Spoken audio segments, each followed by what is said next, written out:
Good afternoon. It's Friday, the 5th of May, 2017, just after 1 o'clock. Welcome to UK Column News. I'm your host, Brian Gerrish. With me in the studio, Mike Robinson. We're delighted to say we'll be joined by David Scott of Northern Exposure, of course, be reporting from north of the border. I believe he may have a little bit of a canine friend with him today, judging by the noise in the background.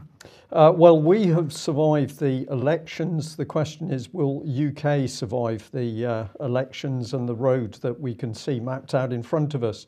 But of course, before we go to them, we should return to the important issue of the day, which was the Duke of Edinburgh is going to step back from his royal duties.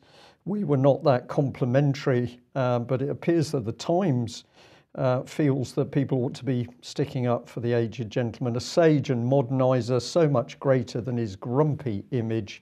Well, we're not impressed because we say, what has this man ever done to help and support the ordinary people of Britain? But I'm glad they managed to scrape up the funds for a little threadbare blanket there, Mike. I'm encouraged by that because it must be difficult when you're retired at that age. Absolutely. On their pension. Yes, absolutely. David, a sage and a moderniser, those two words must have been the first two that came to mind.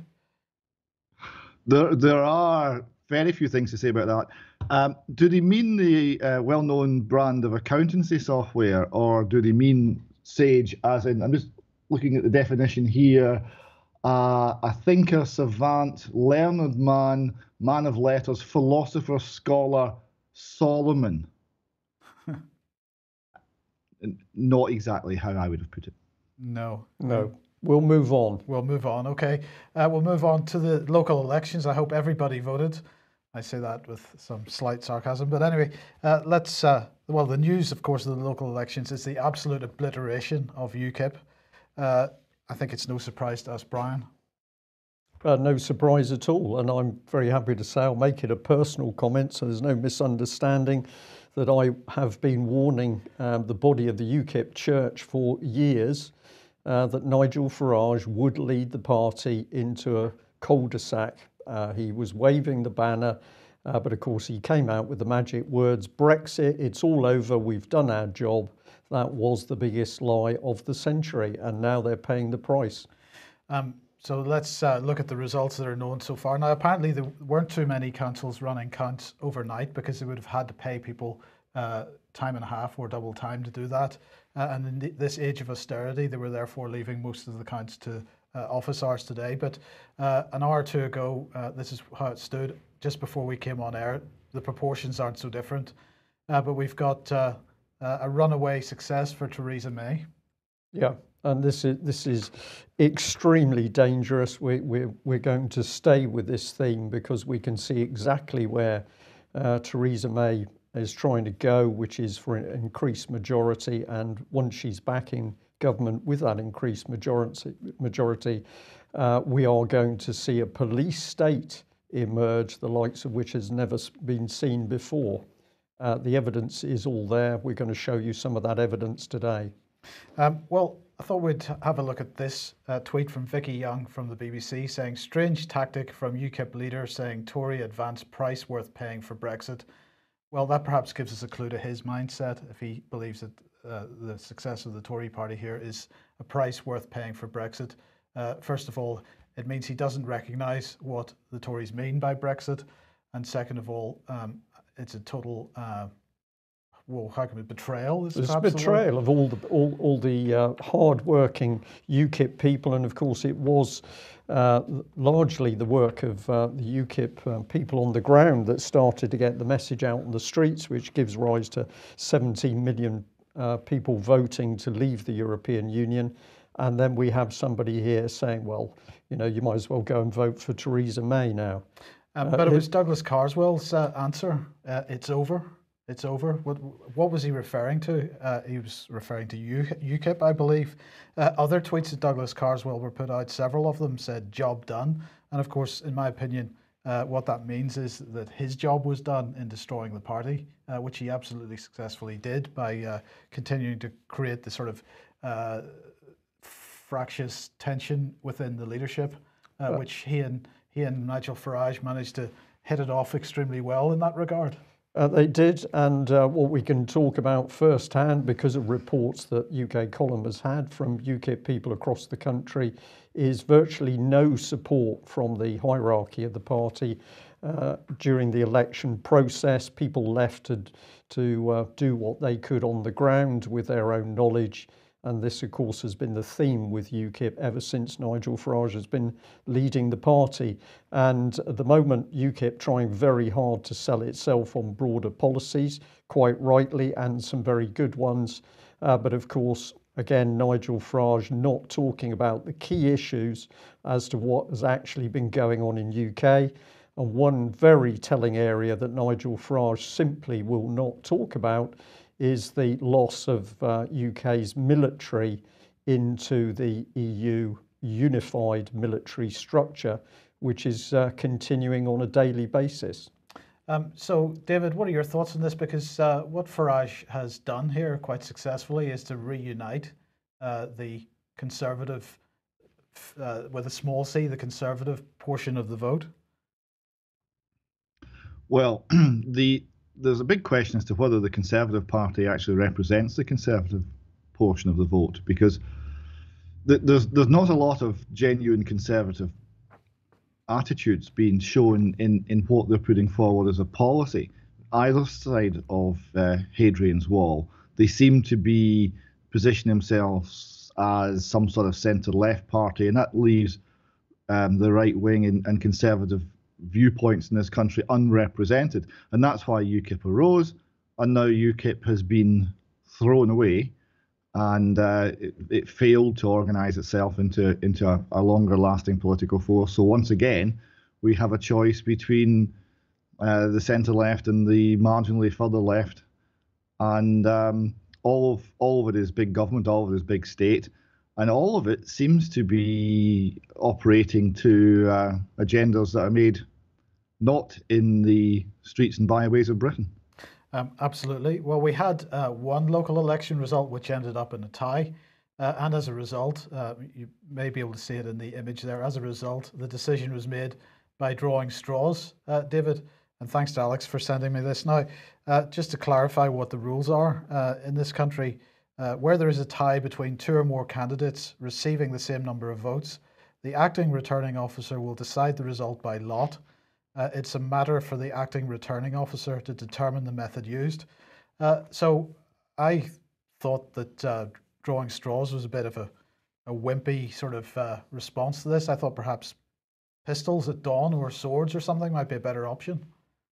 No, this is vital information, because the reason that gambling is viewed as being unchristian is not because it's stupid and you lose your money to the bookie. It's because that drawing lots was traditionally how you decided what God wanted. So who won that one again? Lib Dem? Lib Dems, yeah. But not the Tories. Oh, I just throw that in there. Okay. Well, let's have a look at what's going on north of the border then. This is Telegraph here. Nicola Sturgeon urged to break silence over SNP cash for votes allegations, and also the Scotsman saying Nick Sturgeon facing claims SNP ignored election cash rules. Is she really a closet Conservative? Because it seems that it's the Conservatives that have been sort of leading the way in this area. Oh, she's just learned well. Well, what we've got here is the position, the sort of emotions that you feel about the Conservative south of the border, many of us feel about the nationalists north of the border. We had a situation where there's a problem with the SNP policy. There's many problems with it. One is the pro-EU, so the pro-common fisheries policy, which is, of course, a disaster for the coastal edges of Scotland, particularly the northeast fishing communities, which have been devastated by this. So it doesn't go down very well. So when this came to the fore and some of the candidates were saying, we don't want to be in the common fisheries policy, which really means you have to be not in the EU because there are no choices in the EU because of the nature of the beast. That was a bit of an embarrassment. And then within days, there was an extra £1 million found for the marine industry. And then when the campaign in Glasgow got quite close, there was a lot of money suddenly went to Glasgow, and it just seemed to be very fortuitous and very close to the election. So there are going to be some questions to answer after all of the dust has settled. Can you believe that the SNP would use their political position to further their own political ends without regard to lawful conduct or the best interest of the country? No, I would find that very difficult to believe. Yeah. Well, it's something we're going to have to consider, I'm afraid, Mike. Painful though that will be. David, if I may, ambushing you slightly on this one, but can you tell us anything about Nicola Sturgeon's failure to pay council tax? We just touched on it yesterday. It has been reported in the press north of the border. Our interest was she's decided she doesn't want to pay for some reason. I think the sum was about £2,500, Scottish pounds, of course. But south of the border, we've got members of the public being held in custody if they get by the police if they get in dispute over council tax. Do you know anything about this alleged crime by the First Lady? I'm ashamed to admit I don't. I'm very sorry. You'll need to tell me all about it. Okay. Okay, we'll leave you to research that, but it is a particularly interesting story. Okay. Just while we're on Scottish politics, I would just happen to say the three words I never thought I'd hear: Conservatives win Shettleston. So you need to tell us about Shettleston. Shettleston's in the east end of Glasgow. It's been a Labour seat since politics was invented, and it's never voted Conservative, I think, in its entire history. And it's also the seat of someone we've covered in the past, John Mason, MSP, for the Nationalists. So whether it's to do with him, whether it's to do with the collapse of the Labour Party in Scotland, which is profound, it voted Conservative, and really it's I never thought I'd see the day. So do you think that swing is as a result of just disenchantment with Labour generally? Is it disenchantment with Jeremy Corbyn? Or is it actually a rerunning of the referendum on European Union? The collapse of the Labour Party has been a slow-motion train wreck for about 20 years. They went from a position of arrogant hegemony to where they are now, in part because the SNP stole their clothes. The SNP made sure they couldn't be flanked on the left. The SNP, despite the nationalist flag-waving, paint-facing pretensions, are not a nationalist party. They're an international socialist party. And they have managed to package socialism with a Scottish face and with a tartan tinge that has actually outflanked the Labour Party in Scotland. So as the Labour Party has become weaker generally, and the likelihood of being in power, etc., has diminished, any lingering ability to garner votes from that reason has gone, and they have collapsed. It's been very spectacular. They're sitting a distant third now in Scotland. Okay. Well, it seems that identity is a general problem there. Identity is this was a little exchange I had this morning on Twitter, and the starting point was an article which said EU nationals find their voice and campaign for Scottish independence. That's a strange title at the best of times. Why would EU nationals be campaigning for Scottish independence? So I did reply that the Scots would just have to put up with whatever came out of that, because we're in a position where the majority of Scots could vote to stay within the EU and within the UK, and we might be outvoted by EU nationals. Free movement and all that. So I got a response, and the response ended up going down a very strange route, because I pointed out what a nation was and the richness and complexity of it, and the response was, no, it's just about where you are, as long as you're inside the borders and you're a member of that nation. So the people who have arrived in the last years, they're every bit as Scots as anybody else. Nothing else to see here, even though they're still EU nationals. And when I questioned that, I was told that identity is a fluid concept. Identity is a fluid concept. We, notice they always use the plural because this is groupthink. This is a collective you're talking to, not an individual. We have the right to identify as whatever we want, and you won't shut us up. So this is gender identity politics transferred to national identity in Scotland. It's very, very bizarre. I'll just add there, David, that a little bit later I've got some information around what's happening in Westminster. All the political parties are involved. But again, we see this fluid nature of what the nation state is coming in very clearly. And the most cynical thing is, of course, that people who are newcomers to this country are being used in such a cold, callous way to drive this political agenda. Go ahead. Yeah, Nicola Sturgeon is calling for more migrants from the EU. I've been told on Twitter that I should go off to England and make room for some civic-minded people from Europe to take my place. There is an attack on Scottishness. There's an attack on Scottish people and Scottish identity, and that's not wanted. What's wanted is people who will vote the right way, people who will comply with the politically correct agenda, and people who will not say or think awkward things. It illustrates the fact that Scottish nationalism is not really nationalism at all. It's something else entirely. Well, perhaps we could gently mention the term cult, which we are seeing being appropriate for all the major parties, but we'll deal with that another time.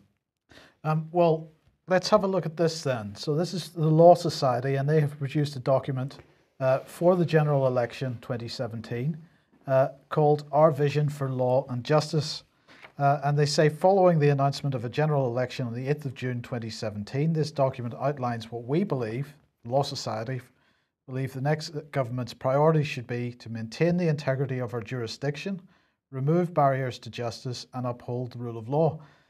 We've identified a series of calls to the incoming government to help ensure legal certainty is maintained in light of Brexit.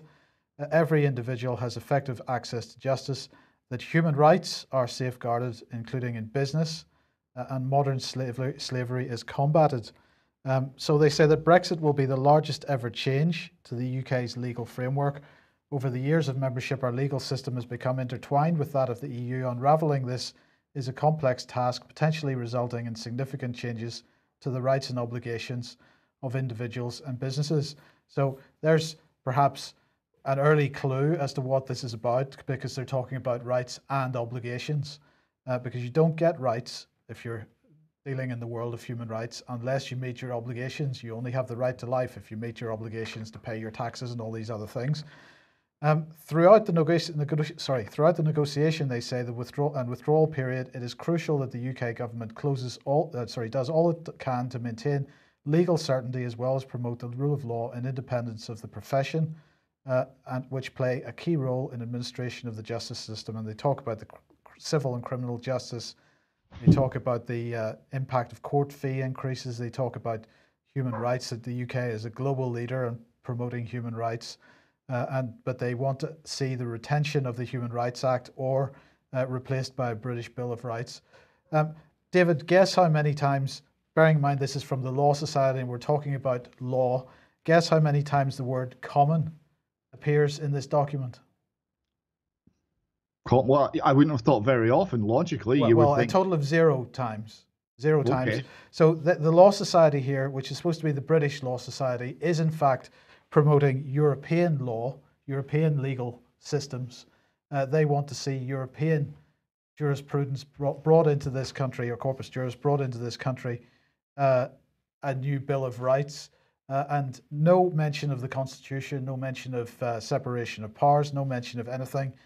They want to make sure that trade deals are done in the European sense, that civil and criminal justice is done in the European sense, and they want to see an end to British justice, historically speaking, and common law. So they don't expressly say that, but the point is, by omission, they do.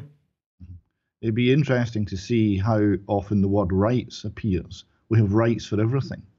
That last tweet that was on there, this person is probably not long in from Europe, has a right to a Scottish identity. A right. A right is something you can defend with violence. You have a right to your life. Someone tries to take it. You can take them out. You can use violence to defend a right. That's how high that is being placed. But we're now being told we have a right to a Scottish identity if you want one, and then to throw off that Scottish identity if you no longer want it. You have a right to healthcare. You have a right to happiness. You have a right to all sorts of things. These are rights. Rights are something that you can use violence to acquire, that you can coerce people to provide. It's very worrying that we've forgotten what rights mean, and there's a profusion of these when people are not actually talking about desires.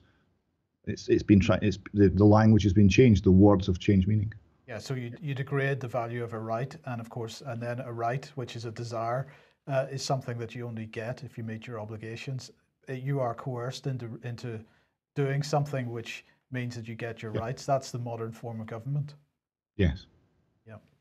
A bit of you have to describe this one yourself.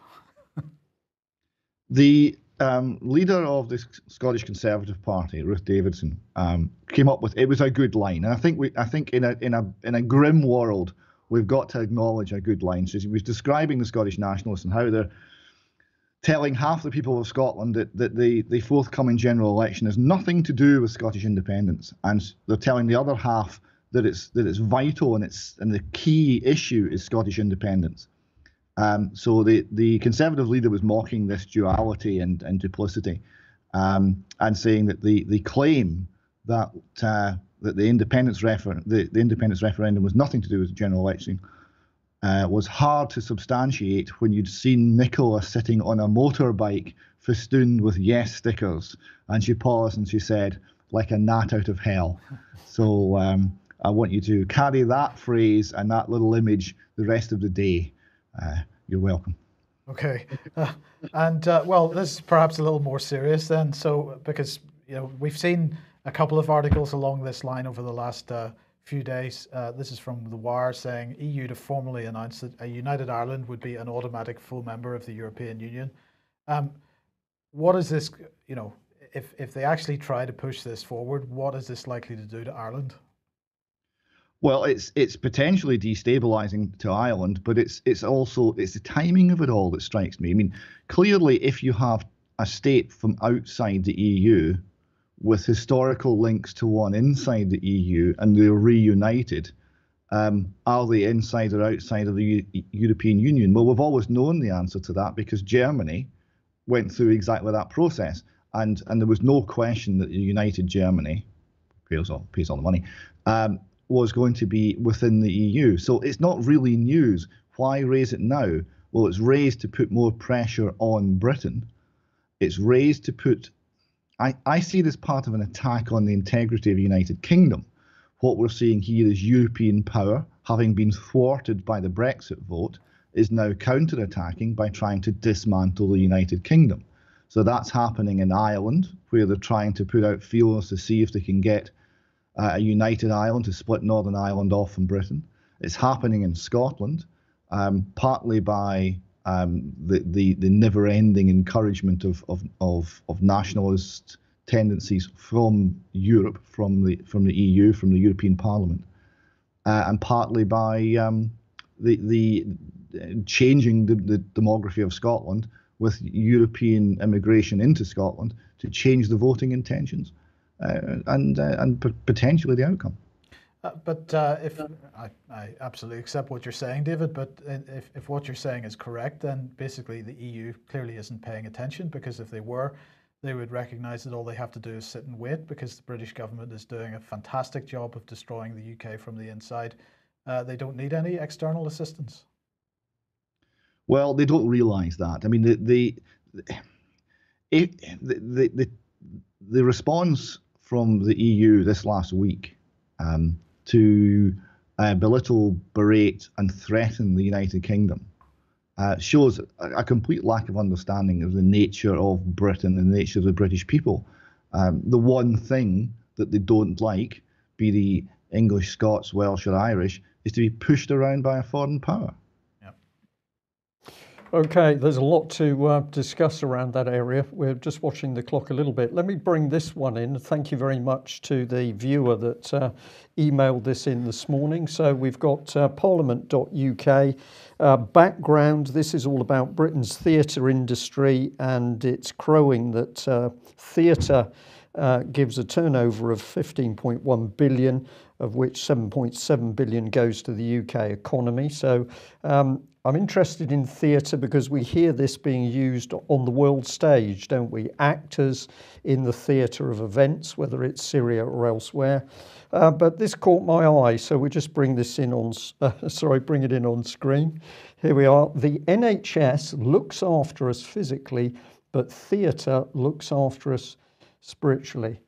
This is a quote from the British Council. I thought you'd be interested in that bit, David, but I'll give you the other bit here because it says UK theatre is critically acclaimed across the world and showcases the country's creative talent overseas, working as an important element of the UK's soft power. Now we're really into the heart of what government is in this country. It's nothing to do with elections and voting. This is into the deep and very dark state, and we're now getting this word soft power coming in with the basic topic theatre. Any thoughts? Theatre is what looks after us in a spiritual sense, really. It's gobsmacking, isn't it? I mean, the arrogance. The reason that the film with puppets called Team America, where there was a plot to destroy the world, and this was going to be thwarted by acting, and it also features the Film Actors Guild, which is a send up of the Screen Actors Guild in America. It's now starting to look more and more like a documentary. Yeah. Okay, let's move on to the Middle East, David, and we'll begin with Boris in Libya. The hypocrisy here, spectacular. This man needs to be removed from his seat at the forthcoming general election. And I hope that anybody that's in his constituency will help achieve that. But what they're saying is he was visiting Tripoli yesterday, and he was there to meet the Prime Minister and of the interim government. They want to create a unified and stable government, they say, after they demolished the place with their bombs. So he met the Libyan Prime Minister and the Foreign Minister to discuss the challenges faced by Libya's government of national accord and how the UK can support Libyan efforts to re-establish security, stability and prosperity for the Libyan people. Okay, I think I better not say any more about that because it could get ugly very quickly.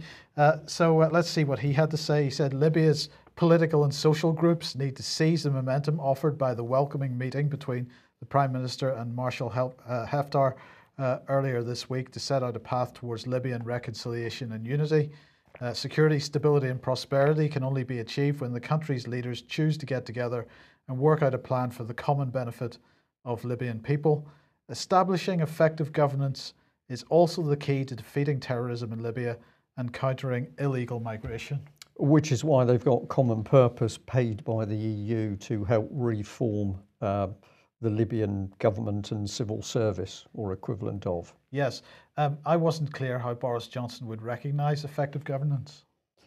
Well, he's a buffoon, Mike, but I think intellectually he's an extremely dangerous man because he gets away with his policy behind the buffoonery.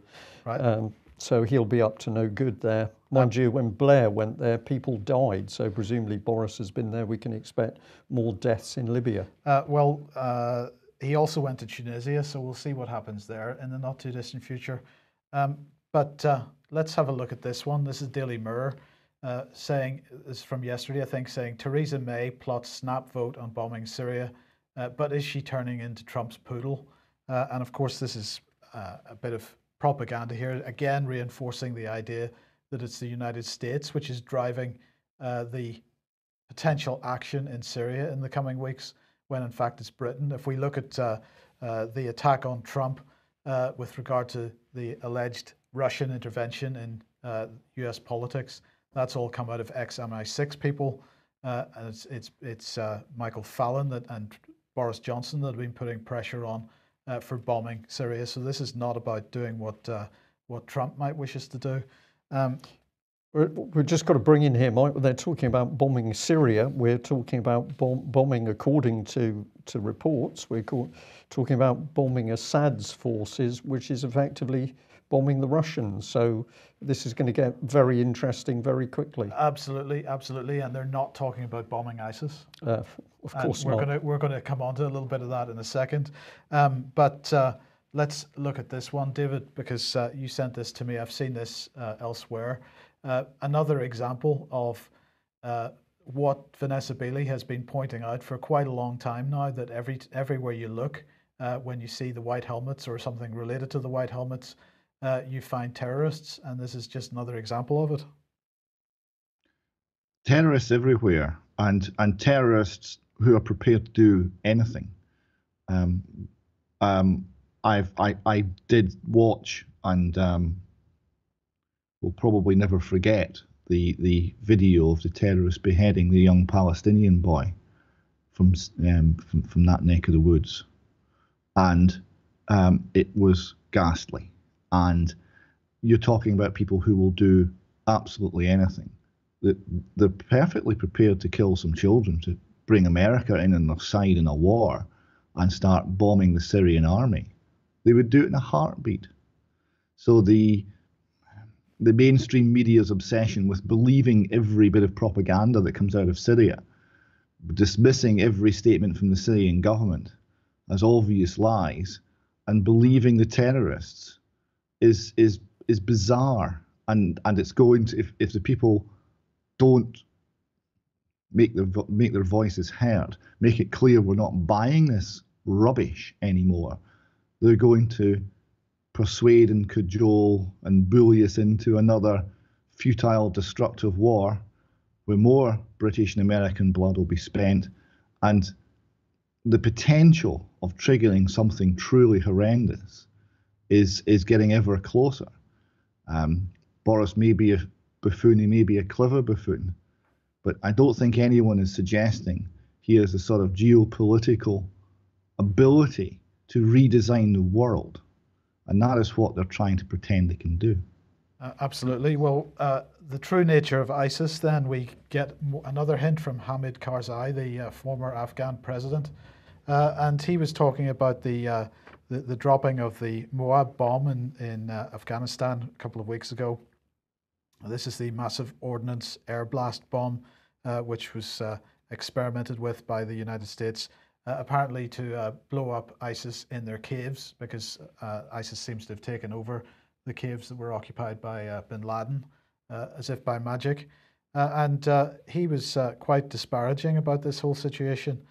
He said that ISIL had already emptied most of their families out of the area, that the removal of ISIL from the area was coordinated with the bombing. He then said the group is just a US tool. They cannot be any other tool.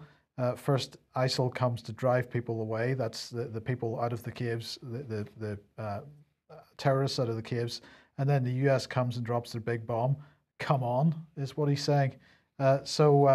You know, that he has clearly fallen out with the Western powers in recent months. But nonetheless, I think he's hitting the nail on the head there. And a brave man to say so, yeah. I would suggest. David? Very brave to say so, because it's a dangerous country and things can happen. And, you know, he's speaking out against some very powerful vested interests. And this is what we're seeing. And we've seen it back to the 50s, is this link between CIA, Western power, MI6, Britain, and hugely involved, and the drugs trade and terrorism and the interaction between the two. Yeah. Well, let's go to Israel then, and this is Jerusalem Post. Former minister who said that if Trump deal fails, we need to block one-state scenario. A really, really telling little statement. He said, let's see, let me get the right quote here. The continuing trends in Judea and Samaria, Gaza and Israel, if we don't do anything, we could give the Palestinians a chance to beat us One day they come and say, we don't want a state. We want to vote. We can't get to this date. Now, this is a realization, something we've been talking about in the column for a while. The Palestinians shouldn't be using violence. The Palestinians don't have the weaponry, the throw weight to make that worthwhile. They've got one bomb. It's a demographic bomb. Within the original boundaries of Palestine, there are roughly equal numbers of Palestinian Arabs and Jews. If the state was democratic and everyone had a vote, then the state could not be Jewish. It would need to be something much more plural.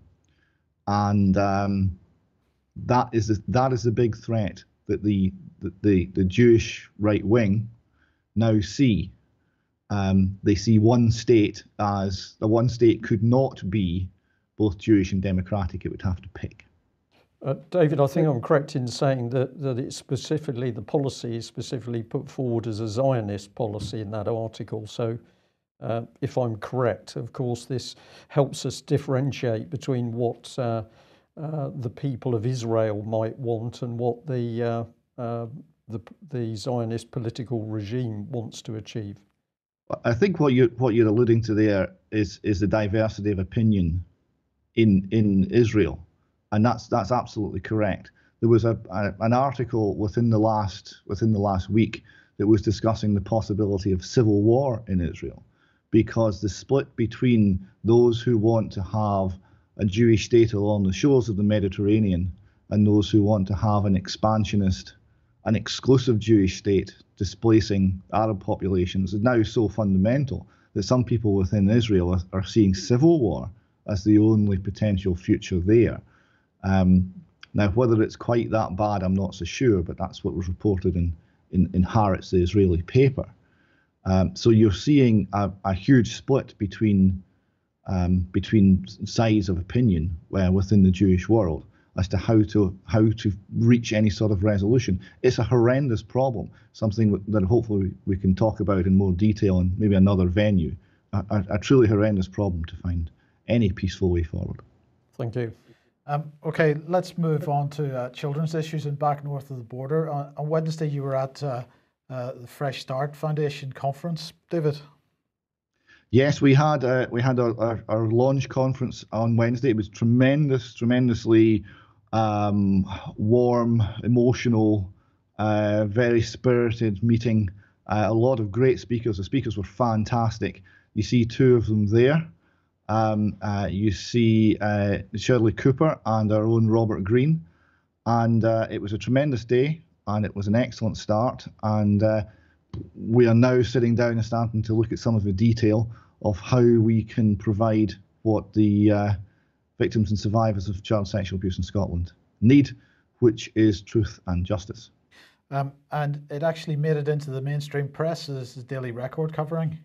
Yes, the Daily Record had a journalist there who gave a very good report on what we were talking about, a very accurate report, and we also were covered by Scottish television. So yeah, the word was getting out. Okay, fantastic. And just remind everybody of what the website address is for that. That's freshstart.co.uk. And you get updates there. All the videos from the conference will be up during the course of next week. So those who couldn't make it along to the event live can catch all of the speakers. It's a bit of an emotional roller coaster in place, but well worth it. Excellent speakers providing a lot of vital information. I certainly learned a lot during the day. And sorry, just very briefly, David, what's the latest on Holly Gregg and the official inquiry in Scotland? The latest is we haven't decided yet. We're 2.5 years into the official inquiry in Scotland, and we have not yet decided whether Holly Gregg is included. Although I would point out that if you read narrowly the terms of reference, her case will not be included, but we haven't quite got round to saying that yet. Ah, right, okay. David, I noticed the letter that came back from the Scottish inquiry to that effect was not signed. This is becoming increasingly common. You get a document from a body of people, it's not signed, therefore it has completely no value. But just one very quick point on the conference. I believe there was only one charity present, and that other Scottish child protection charities did not attend because they were scared that the Scottish Government might disapprove and pull their funding. Is there any truth to that allegation? I suspect there is. I suspect there's a lot of truth to that. There was one charity there, and the view that we formed discussing this matter was that the reason the other charities were not attending is that they're largely an extension of government these days. They receive major government funding, they deliver government projects and programs, so they are essentially co-opted into government. They're therefore no longer independent. They cannot form an independent policy. They can only follow the government dictated policy. We've seen that in the No to Name Person campaign, and we're seeing it again here. And many of the charities are obviously the same charities. They have a seat at government. They have a seat in the rooms in which the policies are made. They are, for all practical purposes, part of the government. And they will not stand against the government, even when the government is involved in covering up child sexual abuse, even when the three people who ran this inquiry resigned, and two of them cited publicly the reason they resigned was government interference from the Scottish Government and from, in particular, the office of John Swinney. Yeah, thank you for that. Well, just to end this section, here is John Wedger. This is the face of the very brave Metropolitan Police officer who spoke out in that incredible 50-minute interview with myself, where he spoke about the cover-up by the British establishment of child abuse, child trafficking, child prostitution, and ultimately children dead in the gutter. His reward has, since that time, has been, indeed before we did the interview, harassment, bullying, threats and intimidation by the Metropolitan Police. The last we reported is that he was put on half pay. We can tell our audience today he's had his pay now stopped. This is putting his mortgage at risk. And this is at a time when one of John's sons is recovering in intensive care. So this is Theresa May, Amber Rudd, the Conservative government, their treatment of a Metropolitan Police officer who blows the whistle on people within the establishment, covering up serious abuse of children. It's very, very obvious what the British state stands for. If you'd like to help John Wedger, we're going to look into some arrangements for that, but I can tell you that he does need some help at the moment. And I can also say that the Chief Constable from Wiltshire Police, Mike Veal, is also coming under pretty strong pressure by the government of the establishment to close down the Heath investigation. Now, Alex in the chat box is reporting that as things stand, the Tory party have won an additional 222 council seats. They have lost only 2. And he's suggesting this is statistically pretty significant, pretty unusual perhaps. So if, of course, the local election results from yesterday are projected onto the general election in June, we've got a real problem on our hands.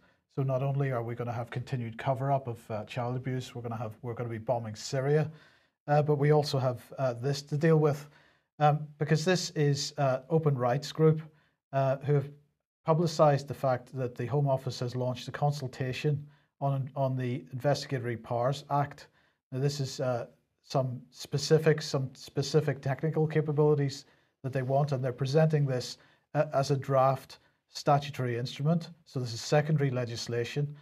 So it'll be presented to Parliament. There'll be nobody in the House of Commons when it's presented to Parliament.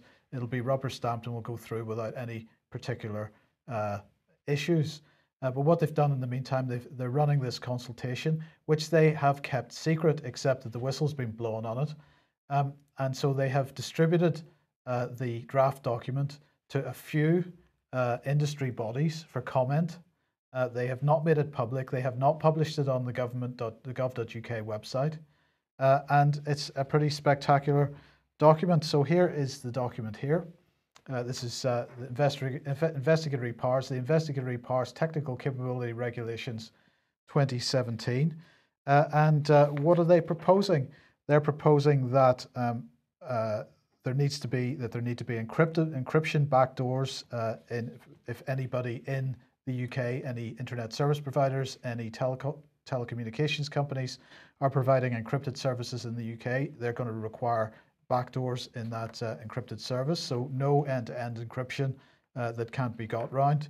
They're saying that all communications companies, including telephone companies, telcos, and internet service providers, will have to provide real-time access to the full content of any named individual within 1 working day, and also any what they're describing as secondary data about that person. This includes, as we've said, encrypted content. And the telecommunications companies, the internet service providers, are going to have to make this bulk surveillance possible in the case of 1 person in every 10,000 of its customers. So this is real-time, live collection of data, not just metadata, not just what websites are somebody visiting, but actually the content which is being transferred across the line. And it says, quote, that communications platforms must provide and maintain the capability to disclose, where practicable, the content of communications or secondary data in an intelligible form, and to remove electronic protection applied by or on behalf of the telecommunications operator to the communications or the data. So this is a whole step beyond what has already been announced in the regulatory powers legislation. And the fact that the government has tried to keep this document secret, I think, is very telling, Brian. And of course, we've got to remember that the investigatory powers regulations, law, if you want to call it that, statute, is all Theresa May's doing. Yeah, and we pointed this out repeatedly, that as Home Secretary, Theresa May was building one of the most vicious and most capable spying networks of any country in, well, it's in the world, in fact, and now we're seeing the rest of it come through. We could just give David a chance to respond. David, I want to move on in the last few minutes and show the penetration, its political subversion of the civil service. I want to show a bit of how this works and what the effect is going to be if Theresa May gets in with this huge majority, which she seems to be engineering.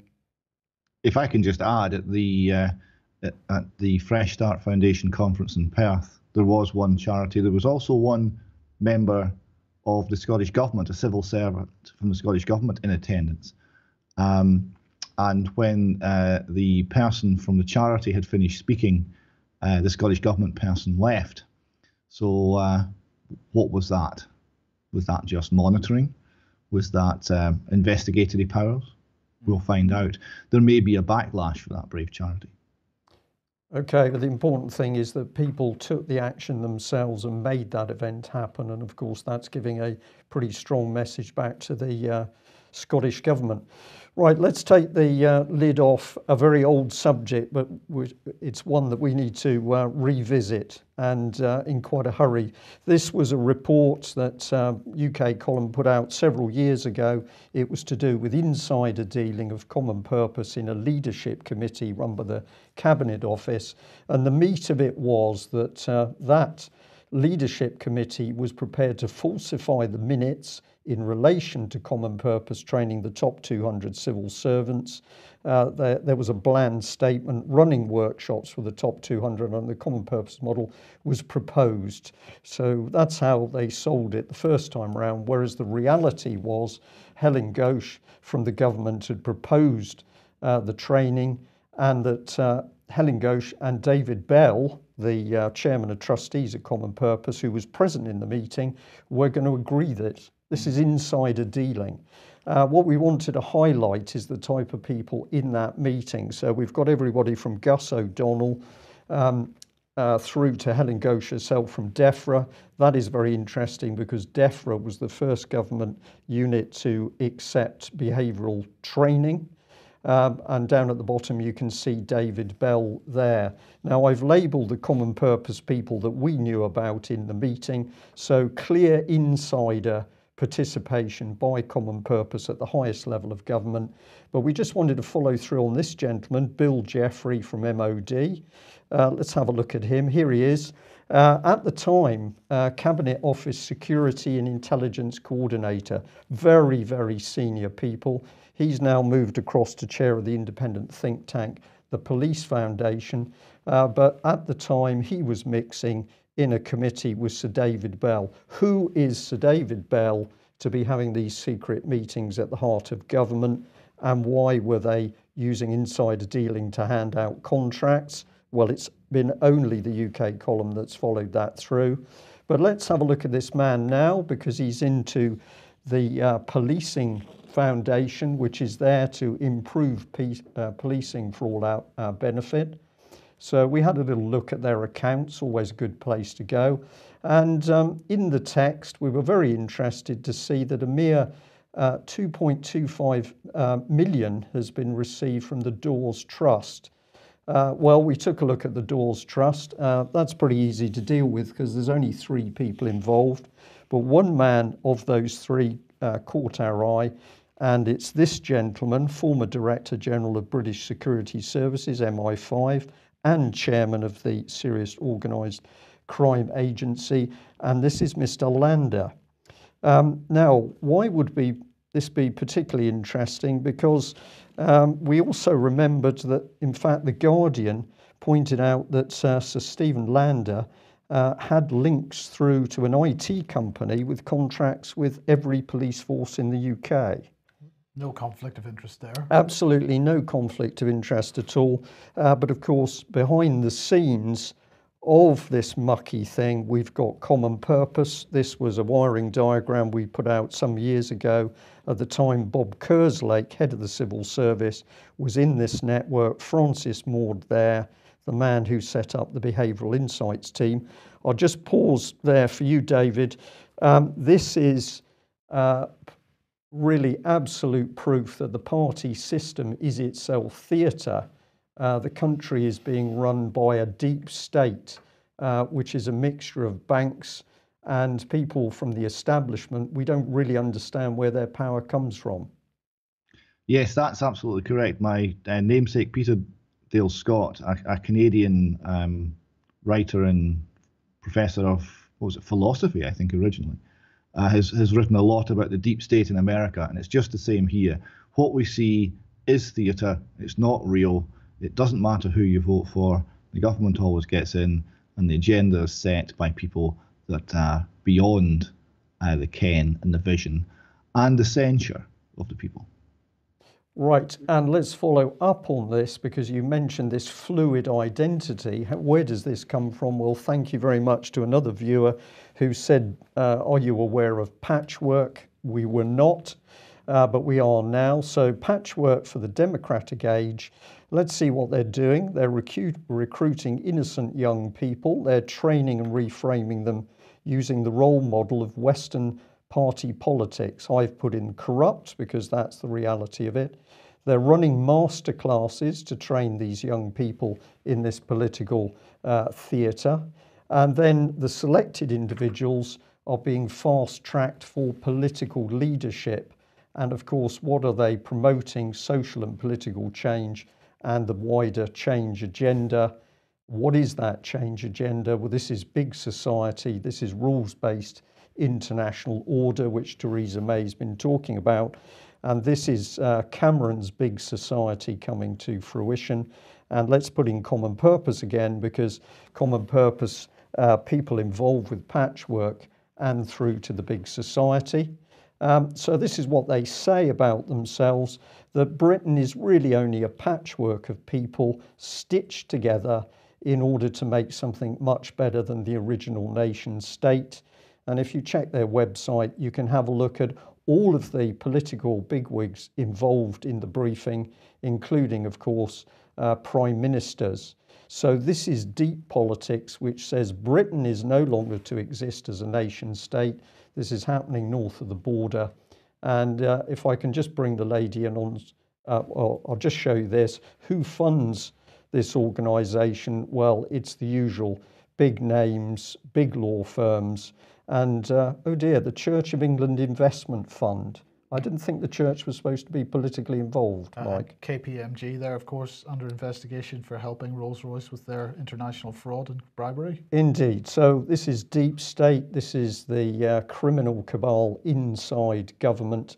So let's bring in Theresa May, because she's in a video supporting the work of Patchwork. And just watch her face and the sincerity as she talks about how wonderful it is that Britain is going to be broken down into a new form of society. The nation state is going to disappear. It doesn't matter who arrives in Britain. We adapt to their culture, and it becomes a changed nation. And I will repeat, in case there's any misunderstanding, we are saying that people who come to UK are being used for this very cynical agenda.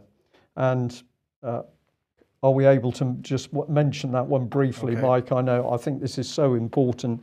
This is the state of the country at the moment, apart from a previous Tory Minister, Oliver Colville, whose big theme is hedgehogs.